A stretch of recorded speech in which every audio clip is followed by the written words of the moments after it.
Hadirin wal hadirat sekalian, ma'asyiral muslimin rahimakumullah. Pada kesempatan kajian petang hari ini, tema yang insyaallah akan kita kaji bersama-sama terkait dengan mukjizat Al-Qur'an di bulan Ramadan.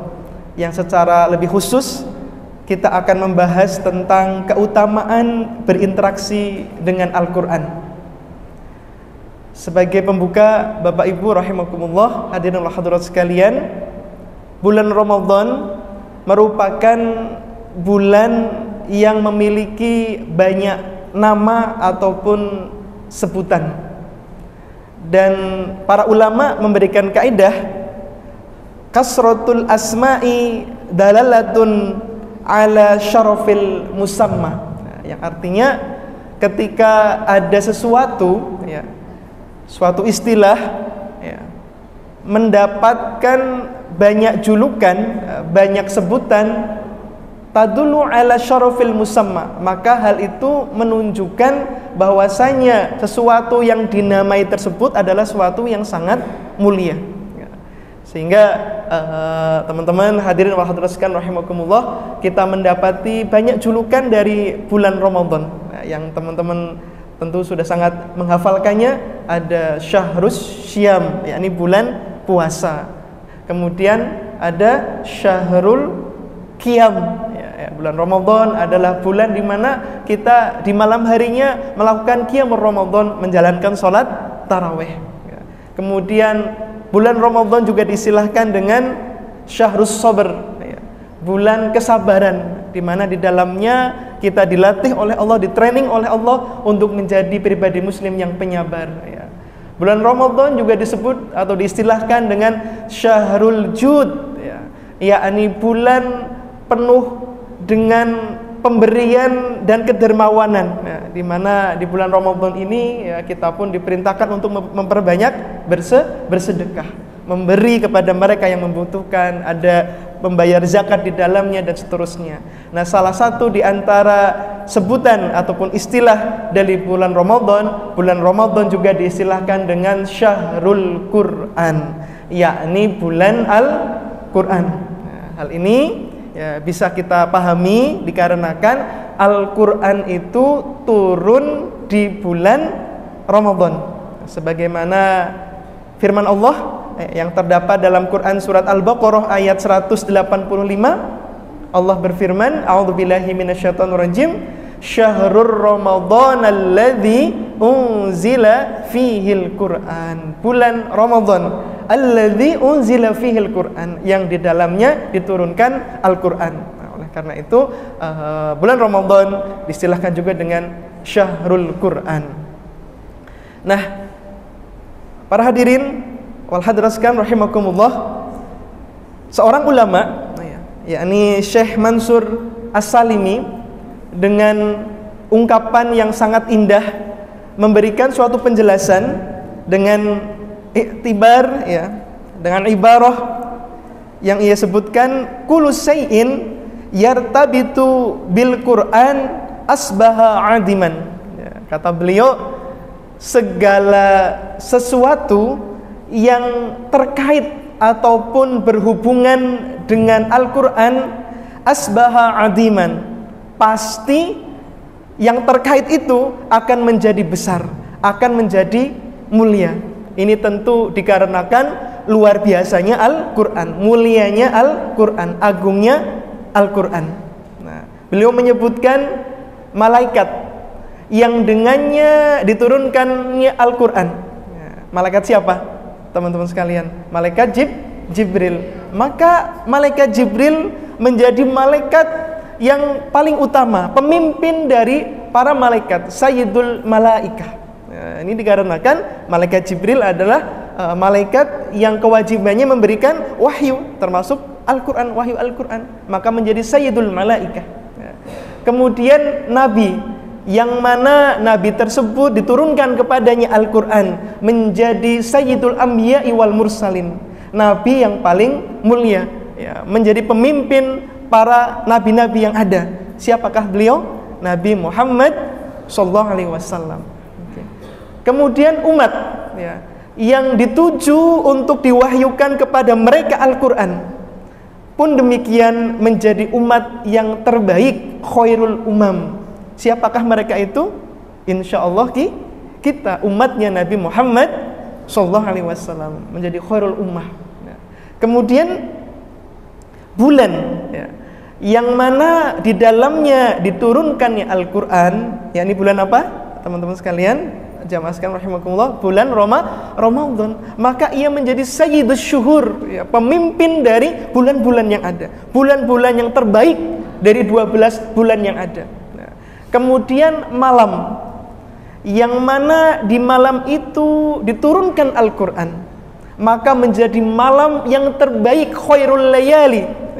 Bahkan disebutkan khairum min alfi syahrin. Malam apa itu? Jamaah sekalian rahimakumullah, malam Lailatul Qadar, yang mana satu malam itu kalau kita beribadah di dalamnya, keutamaannya lebih baik dari 1000 bulan. 1000 bulan itu kalau kita kalkulasikan dalam hitungan tahun sekitar 83 tahun sekian bulan, Masya Allah ya. Kalau kita beribadah di dalamnya, maka kita akan mendapatkan pahala dari ibadah tersebut seperti kita menjalankan ibadah selama 83 tahun berturut-turut non-stop, Masya Allah gitu. Kemudian pun demikian juga manusia ya, yang di dalam hatinya, yang di dalam dirinya, yang mana ia senantiasa sibuk berinteraksi dengan Al-Quran, maka ia pun akan menjadi khairun nas, sebaik-baik manusia. Sebagaimana hadis yang disampaikan oleh Rasulullah SAW, yang diriwayatkan oleh Imam Bukhari, beliau bersabda, khairukum man ta'allamal Qur'an wa'allamahu. Ya, sebaik-baik kamu, kata Rasulullah, sebaik-baik kita, teman-teman jamaah sekalian rahimakumullah, adalah man ta'allamal Qur'an, siapa di antara kita yang sibuk belajar Al-Qur'an. Nah, belajar Al-Qur'an di sini bisa jadi mungkin ada di antara kita yang, mohon maaf, levelnya masih belajar membaca ya, masih belajar tahsin tajwidnya gitu, atau belajar tafsirnya, belajar ulumul Qur'an, ulumul tafsirnya ya, termasuk belajar mengajarkannya gitu ya.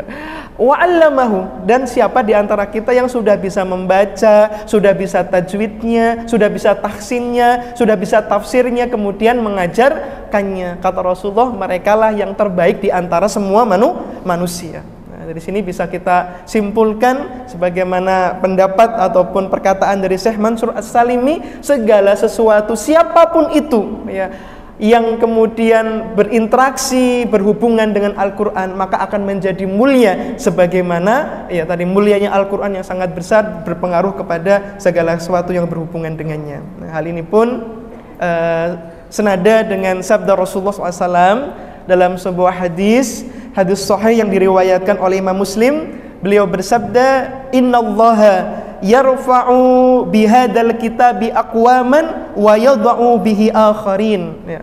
Yang artinya Allah itu yarfa'u bihadzal kitabi aqwaman, yang mengangkat derajat, mengunggulkan gitu, suatu kaum ya, yang mana kaum ini betul-betul berpedoman dengan Al-Quran, menjadikan Al-Quran sebagai imam, menjadikan Al-Quran sebagai petunjuk dalam kehidupannya, wa yad'ul akharin. Pun demikian sebaliknya, Allah pun menjatuhkan, Allah pun merendahkan suatu komunitas, suatu kaum yang jauh dari Al-Quran. Nah, mohon maaf, pangapunten Bapak Ibu, ikhwan wa akhwat sekalian, kalau kita bertanya, sedekat apa sih kita dengan Al-Quran hari ini? Sudah sejauh mana interaksi kita dengan Al-Quran? Gimana jawabannya, teman-teman sekalian? Tentu berbeda-beda. Nah, sebelum itu ya, sebelum bagaimana kita berupaya untuk berdekat-dekatan dengan Al-Quran, saya ingin tahu jamaah sekalian rahimakumullah, kira-kira Al-Quran di mata Bapak Ibu, teman-teman sekalian itu seperti apa? Al-Quran itu apa sih dalam pandangan ikhwan wa akhwat sekalian, Bapak Ibu sekalian? Apa itu Al-Quran? Al-Quran itu adalah wahyu. Al-Quran itu adalah kitab suci. Al-Quran itu adalah petunjuk dalam kehidupan kita. Nah, betul, Al-Quran itu adalah wahyu dari Allah. Al-Quran itu adalah kitab suci. Al-Quran itu adalah guidance book, ya, kitab petunjuk yang di dalamnya mencakup berbagai macam pedoman, ya, untuk kita jadikan sebagai petunjuk dalam hidup kita. Tetapi di atas itu semua kita harus menyadari betul bahwa hakikat Al-Quran itu adalah surat cinta dari Allah untuk kita. Saya mengistilahkan Al-Quran itu adalah surat cinta dari Allah untuk kita hambanya. Diturunkannya Al-Quran adalah bukti cinta Allah kepada kita, agar bagaimana kita hidup tidak sekedar hidup, tidak asal hidup, tetapi bagaimana dengan Al-Quran hidup kita menjadi semakin hidup, ya. Hidup kita menjadi semakin terarah, hidup kita menjadi semakin terbimbing, ya. Hidup kita kemudian tidak asal-asalan, tidak, kalau orang Jawa menyebutnya sekara PDW, semaunya sendiri, ya. Tetapi hidup yang betul-betul tercerahkan, ya. Hidup yang terbimbing oleh wahyu, sehingga kita, ya, di dalam hidup ini menjadi tahu, ya, mengapa kita hidup, untuk apa kita hidup, apa sih yang kita cari dalam hidup ini, apa yang harus kita prioritaskan dalam hidup kita. Setelah kemudian kita hidup, kita mendapatkan apa yang kita miliki, mau kita gunakan untuk apa itu semua, kemudian mau kemana suatu yang akan kita tuju setelah kita hidup ini. Nah, itu semuanya diatur di dalam Al-Quran. Sehingga mohon maaf, jamaah sekalian rahimakumullah, ya, seringkali, ya, slogan bahwasanya Al-Quran adalah hudal linnas, hudal lil muttaqin, petunjuk bagi manusia, petunjuk bagi orang-orang yang bertakwa, terkadang itu masih jauh dalam kehidupan kita, ya. Ya, meskipun, ya, tentunya level kita, sejauh mana interaksi kita dengan Al-Quran tentu berbeda-beda. Ada tadi saya sebutkan di antara kita yang mungkin levelnya masih baru belajar membaca Al-Quran. Oke. Ada yang levelnya alhamdulillah sudah lancar membaca Al-Quran, lalu kemudian lanjut untuk belajar tahsin, belajar tajwid, memperbagus bacaannya. Setelah bagus bacaannya, naik levelnya, kemudian mulai menghafalkan Al-Quran. Lalu ada lagi naik levelnya, sudah bacaannya bagus, sudah mulai sedikit-sedikit menghafalkan Al-Quran, lalu levelnya naik, mulai memahami, mentadaburi isi kandungan Al-Quran. Lalu setelah paham dengan Al-Quran, ada yang mungkin mentok sampai hanya sekedar memahami, ada level berikutnya. Di antara kita insya Allah ada yang sudah paham dan berusaha untuk mengamalkan Al-Quran dalam kehidupan kita sehari-hari. Sudah memahami, kemudian sudah mengamalkan, mempraktekannya. Setiap kali ada suatu permasalahan, kunci jawabannya ia cari tidak di buku lain, tetapi di Al-Quran. Seperti itu. Kemudian ia pun sudah mampu mempraktekkan. Level berikutnya adalah mengajarkan ataupun mendakwahkan Al-Quran tersebut. Nah, pun demikian jamaah, ikhwan wa akhwat, Bapak Ibu sekalian rahimakumullah, di salah satu ayat, yakni di Quran surat Al-Furqan ayat 30, pernah suatu ketika Rasulullah SAW itu curhat ke Allah, berkeluh kesah ke Allah.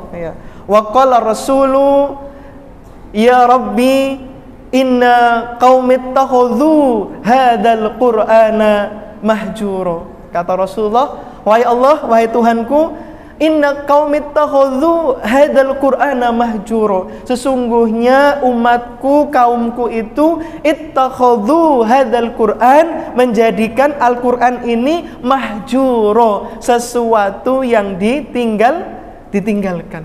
Nah, mudah-mudahan Bapak Ibu hadirin wal hadirat sekalian yang hadir di sini bukan termasuk orang-orang yang meninggalkan Al-Quran, yang mengabaikan Al-Quran.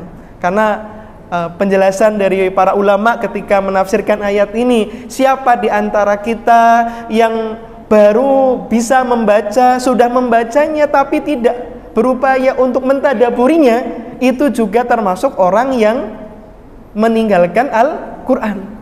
Orang yang kemudian memahami dan tidak mengamalkannya, itu juga termasuk orang-orang yang meninggalkan Al-Quran. orang yang kemudian mengamalkannya tapi tidak ikhlas dalam mengamalkan ayat-ayat Allah itu juga termasuk orang yang meninggalkan Al-Quran. Sehingga untuk menjadi umat khairul ummah tadi, umat yang terbaik, umat yang terpilih itu ya tidak main-main ya. Kita harus betul-betul dekat dengan Al-Quran, betul-betul berinteraksi dengan Al-Quran dengan sebaik-baiknya. Nah, Bapak Ibu yang dirahmati oleh Allah Subhanahu wa taala, di dalam Al-Quran ya, surat Al-Baqarah ayat 1 hingga ayat 2 yang insyaallah teman-teman ikhwan wa akhwat sekalian sangat menghafalkannya. Allah berfirman, a'udzubillahi minasyaitonirrajim, alif lam mim, dzalikal kitabu la raiba fi hudal lil muttaqin.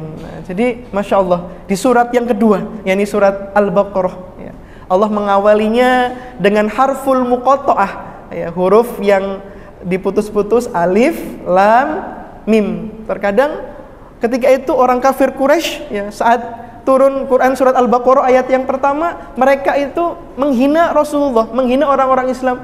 Ini kitab suci apaan gitu ya? Masa kitab suci diawali dengan huruf?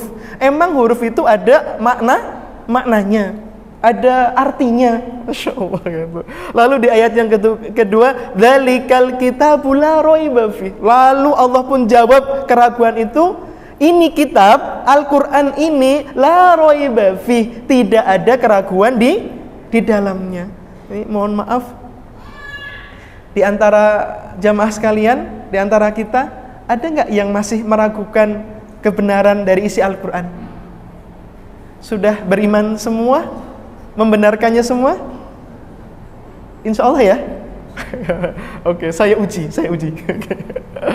Ada beberapa kelompok ayat ya, jamaah sekalian rahimakumullah, yang mana kelompok ayat ini seringkali dinilai sebagai ayat-ayat yang menunjukkan ketidakadilan. Ayat-ayat yang katanya melanggar HAM, bias gender, tidak menghormati kaum perempuan. Apa contoh ayatnya? Yang pertama, di dalam Al-Quran ada ayat tentang kisos, yakni tentang hukuman mati gitu ya. Di Quran surat Al-Baqarah ayat 178 dan 179 ya. Ya ayyuhalladzina amanu kutiba alaikumul qisasu fil qatla al-huru bil huri wal 'abdu bil 'abdi ila akhiril ayah. Masyaallah. Ini gimana masa ayat Al-Qur'an ngajarin untuk membunuh seperti itu? Ada yang kemudian meragukan itu. Atau ayat tentang jilid itu. Az-zaniyatu waz-zani fajlidu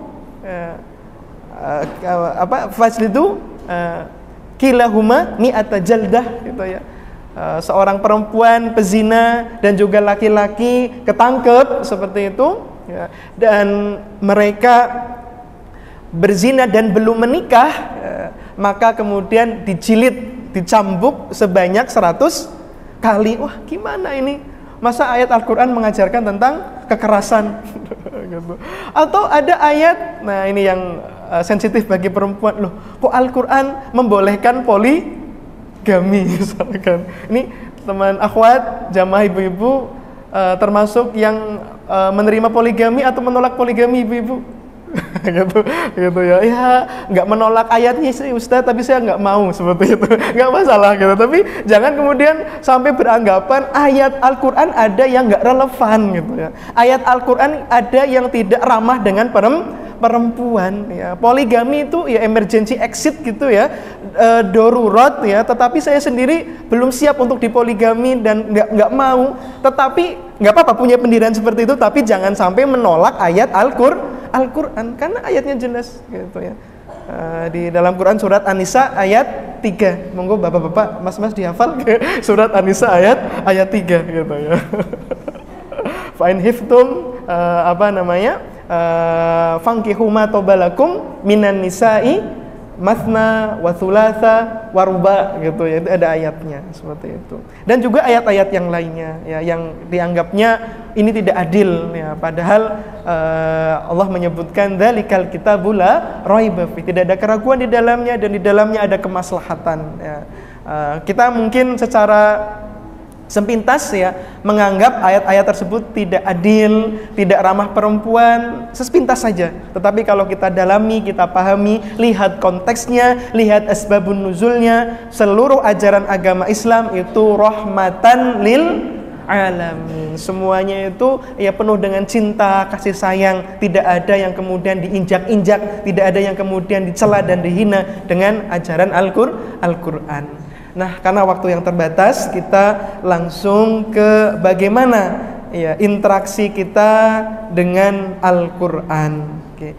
Di antara kewajiban dan cara kita berinteraksi dengan Al-Qur'an, yang pertama tentu adalah dengan cara kita mengimaninya. Yang pertama adalah mengimaninya. Mahwal iman, apa itu iman? At-tasdiqu bil qalbi wa iqraru bil lisan wa amalu bil arkan. Hati kita membenarkan gitu. Segala apa yang ada dalam Al-Qur'an, 30 juz, 114 surat, 6236 ayat, semuanya benar. Kita imani isinya, jangan kemudian satu pun kita tolak. Masalah kita belum mampu mengamalkannya nggak apa-apa, tetapi jangan sampai kemudian kita menolak satu ayat pun ya, karena jamaah sekalian rahimakumullah, menolak satu ayat, menolak satu ajaran di dalam Islam, kata para ulama, kaidahnya berarti yang bersangkutan seperti menolak seluruh ajaran agama Islam. Satu ayat di dalam Al-Quran kita tolak, maka ibarat kita menolak 6235 ayat yang lainnya. Masya Allah ya, ini sehingga kita hati-hati betul ya.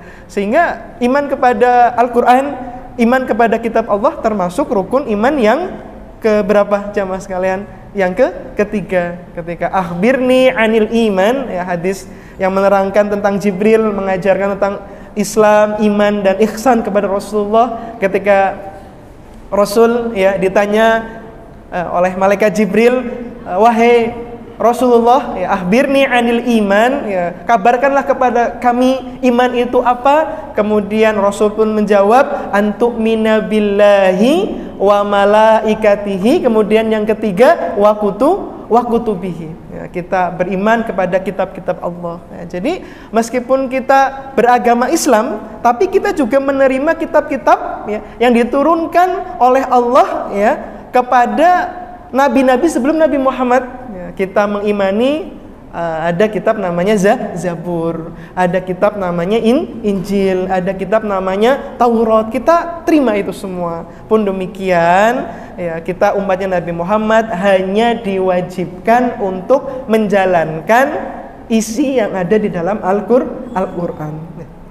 Sementara Injil, Taurat, Zabur, meskipun itu masih ada misalkan ya, kita hanya sekedar mengimani bahwasanya itu berasal dari Allah Subhanahu wa taala. Setelah kita mengimani ya, bahwasanya segala isi Al-Qur'an itu semuanya benar, al-haqqu mirabbik fala takunanna minal mumtarin, ya, kebenaran itu berasal dari Allah dan jangan sampai kita termasuk orang-orang yang ada keraguan di dalam hatinya ya. Maka interaksi yang kedua adalah kita berupaya untuk belajar membacanya. Tadi udah kita singgung di awal, khairukum man ta'allamal Qur'an wa 'allamahu. Ya, sebaik-baik kita adalah siapa di antara kita yang belajar Al-Qur'an, termasuk belajar membacanya dan kemudian mengajarkannya. Setelah kita belajar membaca dan mampu membaca dengan fasih ya, mampu membaca dengan baik, maka interaksi kita berikutnya adalah membacanya gitu. Kadang mohon maaf gitu, ada fenomena ya di tengah-tengah kehidupan kita, dia dari pondok pesantren, hafalannya banyak ya, bacaannya fasih, tetapi tidak menjamin yang bersangkutan kemudian mau istiqomah untuk membaca Al-Qur'an gitu. Nah, kita sendiri insya Allah jamaah sekalian sudah bisa membaca Al-Qur'an semua nggih, ibu-ibu, bapak-bapak, mas mbak sekalian, insya Allah sudah bisa ya, fasih insya Allah ya, insya Allah. Pertanyaannya, kira-kira dalam sehari berapa juz kita menghafal atau membaca Al-Qur'an, mohon maaf. berapa lembar, berapa ayat gitu. Di luar Ramadan ya, kalau di dalam bulan Ramadan saya yakin Bapak Ibu, Mas Mbak sekalian begitu bersemangat, tidak hanya membaca, bahkan berlomba-lomba untuk menghatamkan Al-Quran. Kalau di luar Ramadan gitu, ya setidaknya ba'da subuh dan juga ba'da maghrib ya, bagaimana kita mengawali hari dengan berinteraksi dengan Al-Quran, menutup hari dengan berinteraksi dengan Al-Quran, seperti itu. Karena Masya Allah, Mas Mbak, Bapak Ibu sekalian rahimakumullah ya, keutamaan membaca Al-Quran diterangkan dalam sebuah hadis sahih yang diriwayatkan oleh Imam At-Tirmidzi dari sahabat Abdullah bin Mas'ud. Beliau bersabda, "Man qara'a harfan min kitabillah falahu bihi hasanah fal hasanatu bi asyri amsalihha." Wala aqulu alif lam min harfun walakin alifun harfun walamun harfun wa mimun harfun. Nah, kata Rasulullah, jamaah sekalian rahimakumullah, barang siapa di antara kita yang qara'a harfan, membaca satu huruf dari Al-Qur'an, maka ia akan mendapatkan satu kebaikan, dan dari satu kebaikan itu akan Allah lipat gandakan menjadi 10 kebaikan.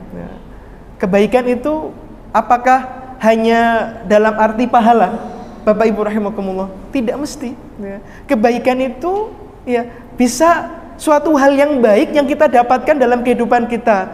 Satu kebaikan bagi yang sudah bersuami istri, alhamdulillah dapat istri yang soleh, suami yang soleh, itu kebaikan gitu. Alhamdulillah punya putra putri yang soleh dan soleha, itu kebaikan berikutnya. Alhamdulillah punya teman yang soleh dan solehah, yang senantiasa tawassaw bil haq wa tawassaw bis sabr ya. Di sore hari ini tidak ngajak ke puncak bintang, tidak ngajak ke Kalihurang, tidak ngajak ke Parangtritis, tapi ngajaknya ke Masjid Syuhada. Masya Allah, itu teman yang soleh dan solehah, satu kebaikan gitu ya. Kebaikan yang lain insya Allah dapat rizki halalan thayyiban, kebaikan gitu. Kebaikan yang lainnya ya rezeki, kemudahan mengikuti perkuliahan, kemudahan mendapatkan pekerjaan ya, kemudahan mengerjakan tugas, kemudahan mendapatkan nilai yang baik dari dosen. Itu kebaikan-kebaikan Masya Allah. Satu huruf 10 kebaikan yang akan kita dapatkan. Alif Lam Mim. Berapa huruf teman-teman? 3 huruf kalikan 10, 30 kebaikan. Maka insya Allah kalau kita mendawamkan ya istiqomah membaca Al-Quran ya, hidup kita akan dimudahkan oleh Allah gitu. Hidup kita akan kemudian mendapatkan kelancaran-kelancaran, sesuatu yang sulit menjadi mudah, sesuatu yang nampaknya rumit menjadi kemudian mendapatkan jalan keluar, itu ya dikarenakan bacaan Al-Quran kita. Nah, Masya Allah, di dalam satu riwayat lain diterangkan bahwasanya 10 kebaikan yang kita dapatkan itu kalau kita membaca Al-Quran tanpa berwudu. Masya Allah. Kalau kita membaca Al-Quran dengan berwudu, maka kita akan mendapatkan pahala ataupun kebaikan sebanyak 25 kebaikan. Oke.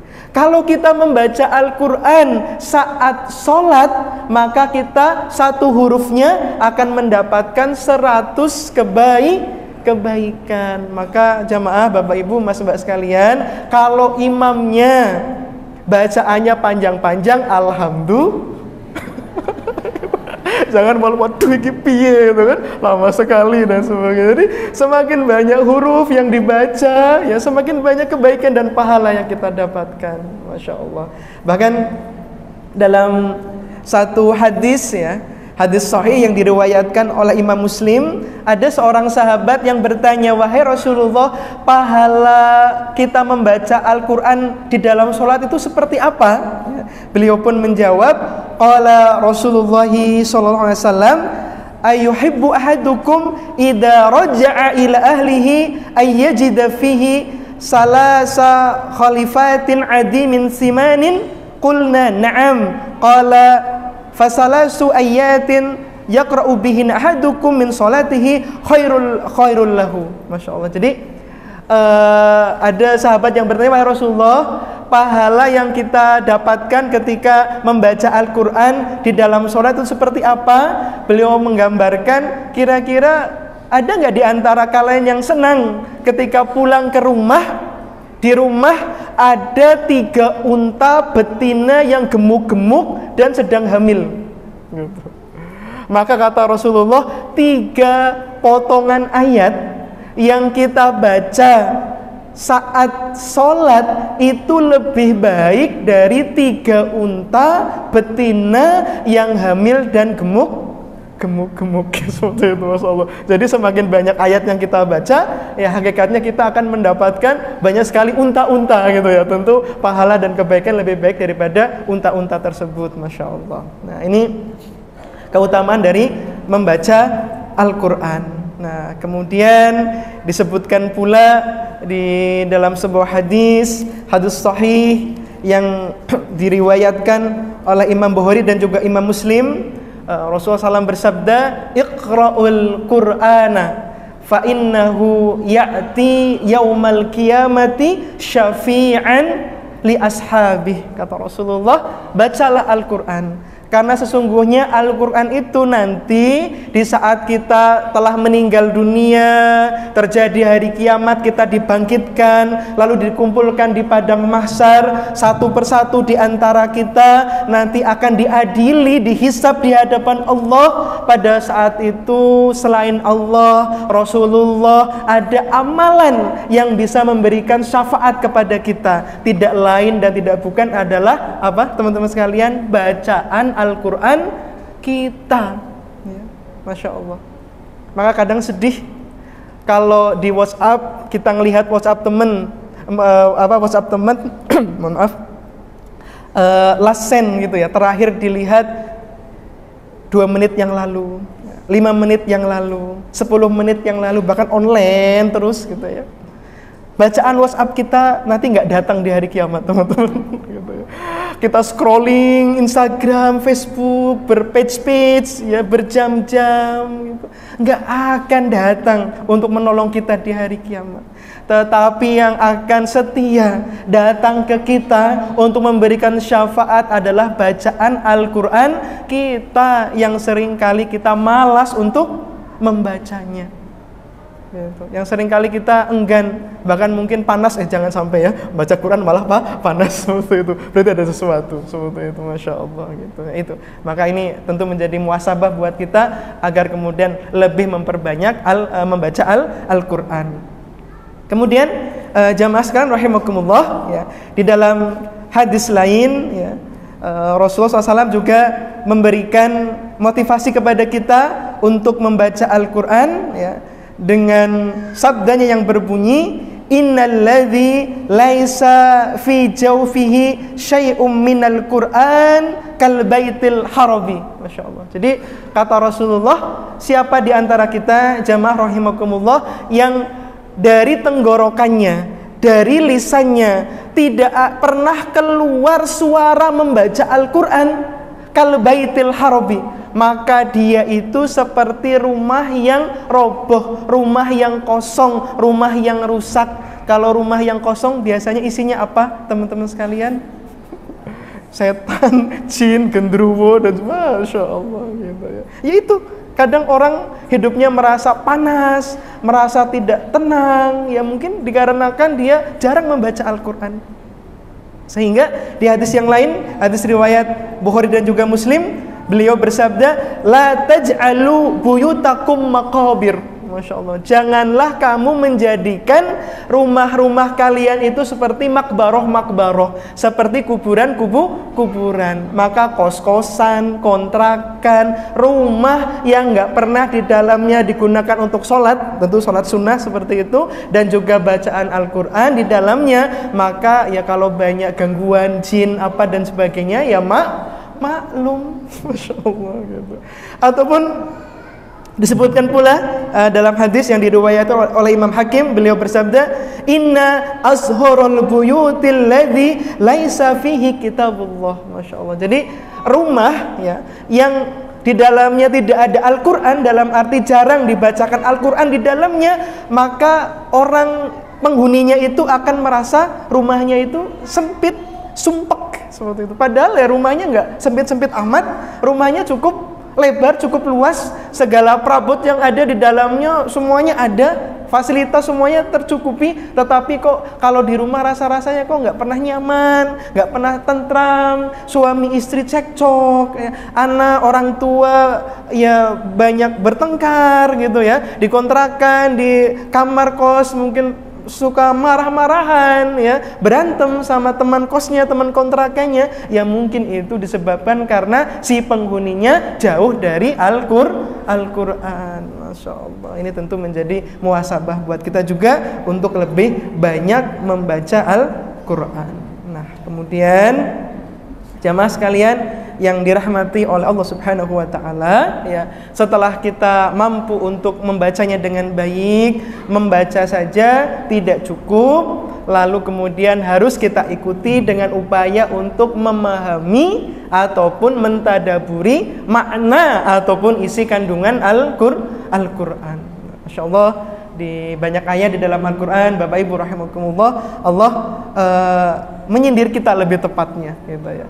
Disebutkan misalkan di dalam Quran surat An-Nisa ayat 82, afala yatadabbarunal Quran, ataupun di ayat ke-24 dari surat Muhammad, afala yatadabbarunal Quran am ala qulubin aqfaluha. Masya Allah, apakah kita ini nggak mau mentadaburi Al-Quran, bernikmat-nikmat, berupaya untuk memahami makna isi kandungan Al-Quran, am ala qulubin aqfaluha, atau jangan-jangan hati kita ini sudah terlalu banyak dosa, terlalu banyak maksiat, tertutup sehingga tidak merasa nyaman dengan Al-Quran. Ya, jadi mohon maaf jamaah sekalian rahimakumullah, ya, mentadaburi Al-Quran ataupun tidaknya kita itu sangat dipengaruhi oleh kondisi hati kita. Ya. Sahabat Utsman bin Affan radhiyallahu anhu, beliau mengatakan, lau dhaharat qulubukum ma sabi'tum min kalami rabbikum. Masya Allah, itu ya. Kalaulah hati kita ini bersih, niscaya kita tidak akan pernah merasa puas, niscaya kita tidak akan pernah merasa kenyang untuk terus senantiasa berinteraksi dengan ayat-ayat Allah. Maka teman-teman, kadang cemburu gitu ya, iri ngelihat, Masya Allah, hamba Allah si soleh soleha baca Quran sekali majlis sampai 1 juz 2 juz, Al-Baqarah rampung gitu selesai, lanjut Ali Imran, Masya Allah, kok enggak kayak nikmat sekali seperti itu ya. Itu berarti yang bersangkutan sudah merasakan manisnya iman gitu ya, betapa indahnya berinteraksi dengan Al-Quran. Masih ada waktu? Masih. Oke. Ini tadi diingatkan oleh panitia jam 17.40 ya. Oke. Ini berarti kurang 3 menit gitu ya. Jadi Masya Allah, itu luar biasa ya. Kalau misalkan aduh Ustadz terlalu jauh mentadaburi Al-Quran, kadang baca aja rasanya berat. Wah, ini lebih jauh lagi kualitas kita. Masya Allah gitu. Jadi kalau kita nggak mau membaca gitu, dan tidak mau tadabur saja, dianggap ada sesuatu yang bermasalah dari hati kita. Nah, karena Bapak Ibu jamaah sekalian rahimakumullah ya, dosa itu ibarat dikatakan oleh Allah dan Rasulnya itu roin ya, jadi sekali kita berbuat dosa, maka dosa itu seperti titik hitam ya. Jadi hati itu ibarat cermin, sementara hati itu ibarat titik hitam. Maka kalau misalkan sekali kita berbuat maksiat, akan terstempel dalam hati kita titik hitam. Maka semakin sering kali kita berbuat dosa dan maksiat, maka akan semakin menghitam hati kita. Kalau hati kita sudah menghitam, maka kalla bal rana ala qulubihim ma kanu yaksibun ya. Jadi kalau hati sudah hitam, ibarat kacamata, kita menggunakan kacamata tidak cuma hitam, tapi kacamata yang sudah tertutup oleh noda-noda tersebut, maka mata kita tidak akan bisa melihat. Hidayah susah masuk, ilmu susah masuk gitu ya. Semangat untuk kemudian qiyamul lail susah. Aduh Ustadz, Jangankan bangun malam, bangun subuh aja sukanya kesiangan gitu ya, bisa jadi karena mungkin maksiat dan dosa yang kita lakukan. Maka jamaah sekalian rahimakumullah, mari di bulan Ramadan ini sebagai syahrul Quran ya, kita betul-betul memperbaiki ya interaksi kita dengan Al-Quran. Semakin dekat kita dengan Al-Quran, maka kita pun semakin mendekat dengan kemuliaan hidup, dengan kemudahan hidup, dengan kesuksesan hidup. Mudah-mudahan yang sedikit ini bermanfaat, kurang lebihnya mohon maaf. Nasrum minallah wa fathun qarib wa basyiril mu'minin. Tsumma assalamu alaikum warahmatullahi wabarakatuh.